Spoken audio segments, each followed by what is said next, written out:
Mesdames et messieurs, bonsoir et bienvenue à l'émission littéraire intitulée Palabres autour du livre, un écrivain, une œuvre. Nous avons pour ce premier numéro l'honneur de recevoir un écrivain et un professeur à la fois. Et il s'appelle Monsieur Okri Pascal Tossou. Pascal Tossou, bonsoir. Bonsoir. Et merci d'avoir répondu présent à notre invitation. Mais c'est un grand plaisir et un honneur à la fois. Merci. Merci. Vous êtes né au Bénin et où vous vivez et où vous enseignez les littératures et civilisations françaises à l'université d'Abomey-Calavi. Et vous êtes aussi romancier et critique. Et c'est d'ailleurs à ce titre que nous vous avons invité autour d'un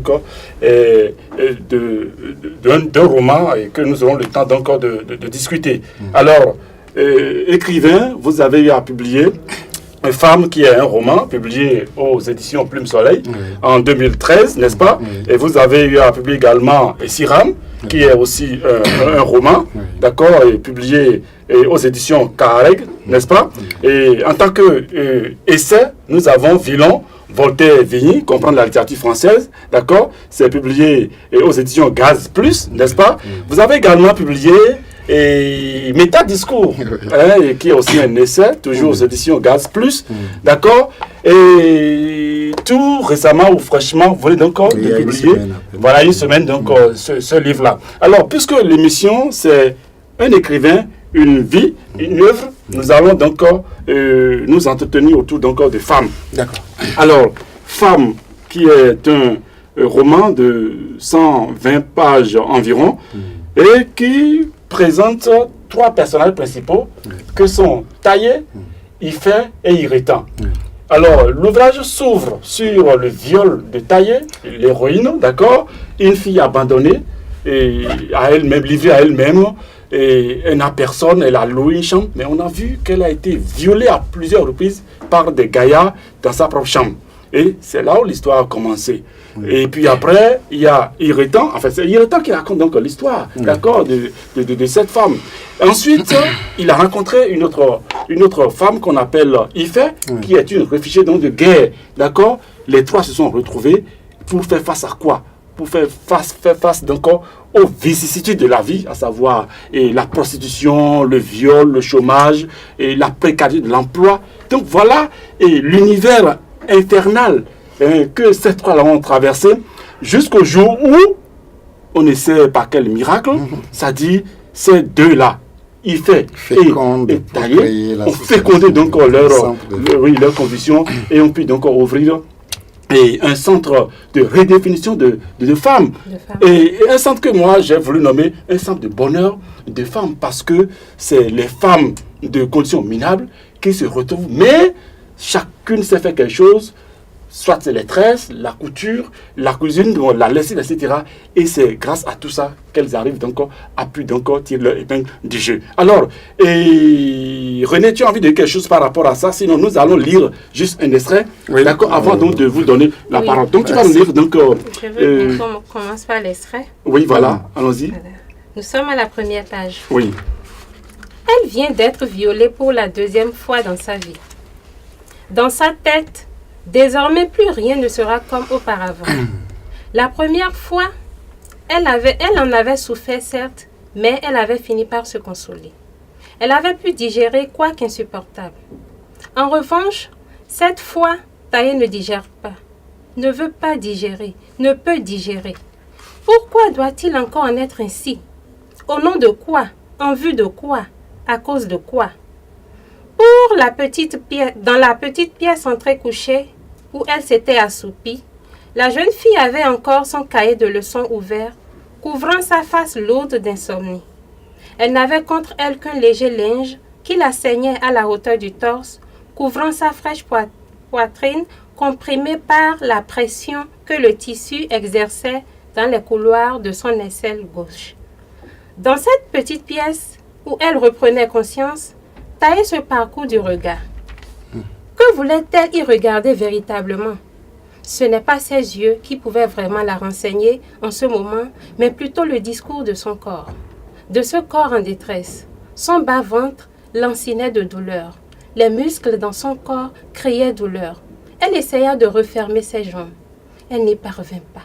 Le coup, longtemps pressé à l'immobilité par l'agresseur, lui faisait aussi très mal. Le bout de son oreille gauche exprimait encore le séjour barbare de son bourreau sur elle, à travers les stigmates de griffes encore vivants de sang. Taillé exprimait donc le sang à travers le nez, le sang par-dessus les oreilles, la gencive et, nom de Dieu, beaucoup plus bas, le sang aux abords des lèvres, si vous voyez ce que je veux dire. Dans la pièce étroite, Taillé ne pleure pas cette fois-ci. Sa mémoire s'est ouverte. La porte avait été défoncée et les femmes actant s'y étaient engouffrées, méticuleusement engouffrées. Les choses s'étaient certainement passées très vite par la suite. Le pagne de la jeune fille retiré, le bâillonnement, le musellement, les intimidations, les recommandations, puis le grabuge organique, déchirement, pollution du corps, salissure de l'âme, le cri qu'on ne pousse plus, la résistance qu'on n'oppose plus. Combien était-il? 1, 2, 3. Oui, merci René. Voilà 3 hommes qui ont violé, qui ont humilié à vie et cette belle femme. Alors, comment en est-il arrivé là? Je remercie aussi voilà, ta collaboratrice. Je reste un peu ému à écouter ces lignes que j'ai dû produire à des moments vraiment dont je ne me souviens plus. Mais ce n'est pas en fait que la description du viol qui m'occupe dans le roman, mais c'est juste que je commençais par ce cri de détresse, ces pleurs, ces douleurs, ces rancœurs, pour témoigner un peu du rapport grincheux dont nous sommes témoins nous aussi dans la vie et sur lequel nous nous taisons très souvent. Et cette fille, c'est une histoire un peu réelle quand même. Hein. C'est la confession d'une jeune fille que je connaissais, que moi j'ai romancé pour en faire ce que vous voyez. Et j'ai trouvé que tout dans les rapports humains aujourd'hui se fonde sur cette dimension qui n'est pas du tout réduisante. Le viol, il est physique, c'est vrai, il est sexuel, mais il est aussi psychologique. Il est politique. On scie à tous les niveaux de la vie. Donc que l'incipit de mon roman démarre par ça était l'occasion d'attirer. Maintenant, cette interpellation n'est pas forcément une convocation à une leçon donnée, mais c'est une interpellation. Tout à fait. L'homme redevienne... oui, exactement. Mais ce qui est intéressant, c'est que Ife, qui est une réfugiée de guerre, il a raconté encore des atrocités, c'est-à-dire des filles, des mères, des nourrices qui ont été violées à Iretan. Oui, ça veut dire quoi? Alors que c'est deux pays déjà différents. En fait, c'est que je tiens un peu cette technique d'écriture d'un grand écrivain que j'aime bien. J'aime souvent l'évoquer. C'est André Gide qui disait ceci, je cite: « Inquiéter, tel est mon rôle. » La littérature, comme on appelle ce repas italien, j'ai oublié son nom, Pisa. Oui. Moi je ne fais pas de la littérature Pisa, mais je préfère la littérature à bobo si on veut, la littérature Zanquetti, c'est celle qui est dure à digérer, mais qui en même temps nous reflète. Très bien. Oui, tout à fait. Et puis on a constaté que, parlons donc de Iretan, qui est un toxicologue. Un malheureux demandeur d'emploi. Il a eu à déposer des dossiers dans toutes les administrations. Et le jour où on l'a appelé, malheureusement, le poste est encore occupé. On a constaté que toutes ces femmes se sont gênées, se sont dérangées, c'est-à-dire les petits travaux, et servir dans un bar, et laver les linges, etc. Pour pouvoir trouver. Alors, quelle est la leçon que vous voulez nous faire passer? Que le monde est difficile. Et que, vous savez, je suis doublé aussi de la casquette d'enseignant et qu'il faut comprendre que la vie est un combat. Il n'y a pas de saut métier. Jetez-vous sur ce que vous avez, mais aussi apprenez à grandir. C'est-à-dire qu'il ne faut pas attendre simplement de grandir par feu de paille en espérant des couloirs pour parvenir dans la vie. Vous avez vu, Akouba est devenu gardien d'un restaurant, mais il est devenu gardien d'un restaurant parce que ses convictions étaient bafouées par ses propres parents. La femme qu'il a prise, dont les parents n'ont pas voulu. L'autre était aussi servante, mais c'est de cette boue de servante qu'elle devient la présidente du centre de redéfinition de la femme. Justement, et parlons-en, et c'est en cela que nous allons lire un petit extrait à la page 113. Où vous avez encore ce procédé-là, cette technique-là, donc d'interroger, de prendre le lecteur à témoin. Ça m'a beaucoup intéressé. Lecteur, taille n'est plus la même. La preuve en est que la zone du tatouage ne ruisselle pas ce soir. Elle ne m'a pas confié plus que ce que je viens de te dire.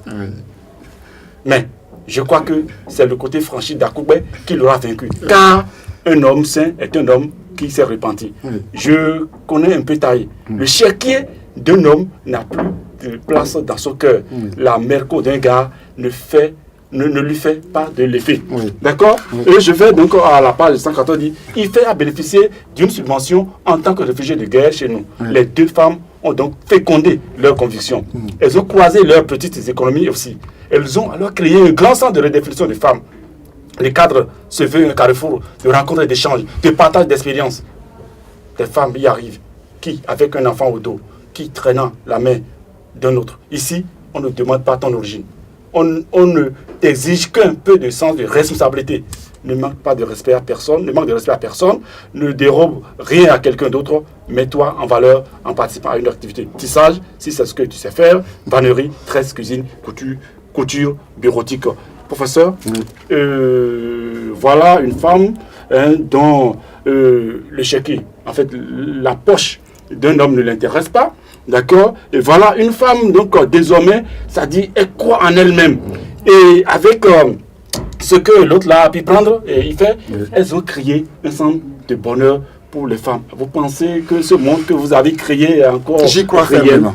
J'y crois fermement en ce sens que ce cri de la journée du 8 mars, moi, ne me satisfait pas. Il ne s'agit pas d'un carrefour, d'un rendez-vous de calendrier. Je crois que la meilleure manière de se prendre en charge, c'est de se définir par ses propres compétences. Qu'elles soient élitistes ou pas, mettez à profit. Vous avez vu, que si c'est le tissage que tu sais faire, viens nous le proposer. Si c'est la planche que tu sais faire, viens. Mais qu'à partir de cette conviction et de cette valeur que tu cristallises, tu te redéploies. C'est comme cela. Vous ne verrez personne réussir dans ce monde en partant d'abord par le grand succès. C'est du bas que l'on monte. On ne monte pas du haut. Alors, vous êtes féministe? Vous avez réhabilité, vous avez rétabli, ça dit les femmes, ça dit les femmes désespérées. C'est ça qui est heureux. Oui. Les femmes ont pu redonner un sens à leur vie. Je ne sais pas, mais les femmes que nous connaissons aujourd'hui peuvent... S'il faut y croire, tout n'est pas certes. Il y a quelques pélés, il y a quelques ratés, il y a quelques... Mais dans nos rangs aussi, nous les hommes aussi, il y a ces marges. Mais je trouve que quand on sait ce qu'elles représentent pour nous, je ne suis pas en train de faire la grande gueule pour un discours féministe, non. Mais j'essaie d'analyser un fait de société qui, à mon avis, s'il est réentendu autour d'une table, dans nos cœurs, dans nos manières de faire, le monde grandirait. Et vous en avez parlé quelque part dans votre livre, où la dame a 4 ou 5 gosses. Voilà, et le monsieur passe toute sa journée à prendre son oui, dans le même temps, madame, nous ne prenons pas que le soda vide, nous les hommes, d'accord. Nous prenons aussi de l'eau potable. Mais je voulais en fait présenter des portraits qui nous interpellent. Et vous voyez l'épigraphe à l'entrée du roman. Lave-moi. Oui, voilà. C'est ça. Plus blanc que neige. Oui, voilà. Nous allons le lire. Moi, je suis né dans la faute. Purifie-moi avec les eaux et je serai pur. Lave-moi et je serai blanc plus que la neige. Parce que quelle que soit la boue dans laquelle nous trempons ici. C'est déjà votre foi que vous professez là? Oui. Merci. Parce que j'estime que nous pouvons grandir. Tout à fait. Voilà. Et là, vous l'avez si bien fait de y faire et de tailler. Et c'est de ça que le monde a besoin aujourd'hui. L'adoption de des valeurs, vous l'avez fait. Et moi, je suis très content que ces femmes-là soient réhabilitées de par elles-mêmes. C'est ce avec quoi elles ont pu reconstruire le monde. Ça vient donc. Et dans le même temps aussi, le projet du roman n'était pas de donner une leçon, mais c'était juste d'interpeller sur... D'accord, voilà, et professeur, merci donc d'assister, d'ouvrir donc cette émission, et par l'arbre autour du livre, un écrivain et une œuvre, et c'est femmes, une œuvre, voilà, qui a démarré. Merci au cri Pascal Torsou, et professeur et écrivain, René Lantokbodé, et merci infiniment. Moi, c'est Robert Arsdé. Nous remercions donc toute l'équipe de réalisation de cette maison, et rendez-vous est pris pour... Mercredi prochain, avec qui? Avec Carmen. Tout de nous autour de son œuvre, presque qu'une vie. Je lui dis bonjour d'avance. Oui, voilà, merci infiniment.